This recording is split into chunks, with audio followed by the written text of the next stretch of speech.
الله الرحمن الرحيم. السلام عليكم ورحمة الله وبركاته. أما بعد، يسر قناة جبل عقبة الفضائية أن تنقل لكم على الهواء مباشرة لقاء مع الشاعر الشعبي الملقب بأبو تأثرة مقتل 10 9 فارطه 1 على المجاهرة.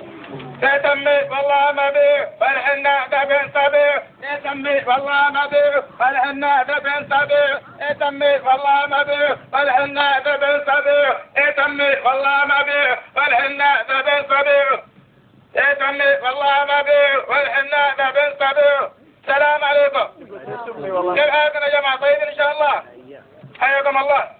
الاسم الكريم يا محمد أتعرف به أعزائنا المشاهدين هذه الليلة. أولا وقبل أنت مدفع كأنك كده وضع وضع أدرى شيكي ما معك أول شيء تراسل من طرف القرية ودحين تقول لي بدري ما معكم من الأسئلة ما أقول لي ما معك. اسمت أعزائنا المشاهدين هذه الليلة. الاسم الكريم تفضل به مشكورا. والله الاسم محمد إبراهيم محمد حلمان اللي طارد الزمان من كل وادي ثمان، لا صقية ولا رقية ولا مجهول الهوية، وامشي بصورة رسمية من الأحوال المدنية. والآن الجماعة اعتدوا علي وشالوا حقوقي من بين يدي من المحكمة الشرعية. لا منازعات ولا مجادلات في هذه القضية. عاشت الجبال يا محمد. حياك الله. العمر يا محمد؟ العمر بيد الله سبحانه وتعالى. كم سن عندك؟ 24 سنة طلعها يا سيدي هذا باقي شباب. الحمد لله أنا أزوخ وباقي. طيب، لكل إنسان في هذه الحياة مهنة يمارسها، فما مهنتك يا عم؟ حلة يا ودي معايا حلا بس. حلة بقى يعطيك العافية. أيضا لكل إنسان في هذه الحياة هواية يمارسها، فما هوايتك يا محمد؟ حواء. وكيف جمعت بين مهنة حلاق ومهنة حواء؟ والله هذا سر وهذا لغز يعني ما أقدر أقول لك، بس سر المهنة بعدين أوريك. يعطيك العافية يا محمد. الله يعافيك. طيب، هل واجهت في حياتك موقفا صعب؟ نعم. وكيف تعاملت مع هذا الموقف الصعب يا محمد؟ المواقف يا أبو كثيرة، ومنها الموقف الذي أنت فيه والله صعبة صراحة. شايف كيف؟ ولكن أجل كريم حبيبي تغدينا قلنا بهذا الغداء البقل والحلبة والخمير والمغشة. المهم والله تغديت حتى قلت حبو والله. المهم وانشر لك كذا تمشيها وقال بهذا السميج المسيع وهذا المقطع زي كذا. يعطيك العافية. والله جنب قال لك واحدة يا أخي وهي ماشية ولد أشغال هذا الكلام ما عرف تمشي وقاعد لك هذا.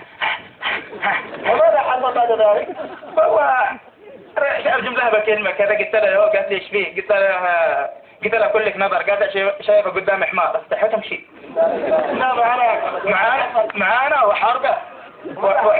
ماذا حصل بعد ذلك؟ أول مهم يا حبيبي حدثتها بستلة. هذه قصة طويلة وعريضة. تفضل بها مشكور لأعزائي المشاهدين. والله يقول وصلنا بستلة وكل من انطح وانقلع، وصلنا بيت وانكفى علينا العيش، وصلنا الدرب إلا جماعة حرب، وصلنا البرك وانكسر عليه الورك، وصلنا الجحمة والزحام في صابغنا الرحمة، وصلنا بيشة وانقطعت عليه المعيشة، وصلنا الحجاز وتعكر عليه المزاج، وصلنا مكة إلا الجرب وقت في حكة، وصلنا المدينة وضحت على المكينة، وصلنا نجرة ودرفعت على الحجرة، ورجعت من شرية وطبقت خفارة 5 جمعة. لا والله لا أنا يا محمد لا قلت تستاهل. ما اسوي؟ بدي أنا طيب. لا قلت تستاهل. ما اسوي؟ طيب، هل لديك قصيدة جميلة تمتع بها أعزائي المشاهدين هذه الليلة؟ القصائد عده وغلا. تفضل بها مشكورا. يقول قتلت في الجحمة وفي البركة صرمت من محايل حملوني على جمال، ويا ذا الجمال الثانية كم كراها وعلى بارك فرشوا لي وعزاك.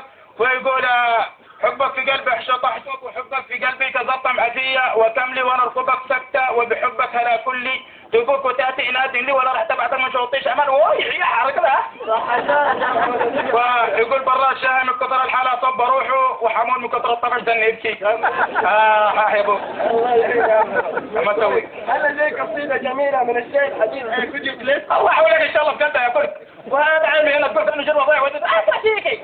ليس الشيخ حديث من صلاة الحديث هذا العصر. حق الجماعة قول. من حق الجماعة. معايا قبلك حبيبي. أعطنا منه. يقول انت في حياتي كلما ابتعد عني وشوش. انت مدري انت معه انت صدق حاجة تربك. انت اكلة مدري مقلي مدري قرمش كلما اقتربت مني تربش. انت فل انت كالي من كثر شمك صرت تكتش. انت صابون انت اونو انت صدق حاجة معك سلامة روحك. انت سمي والله ما بيس. سمي والله ادري ما سمي والله ما بيس. والعنا هذا بيس. سمي والله ما بيس. والعنا هذا بيس. سمي والله ما بيس.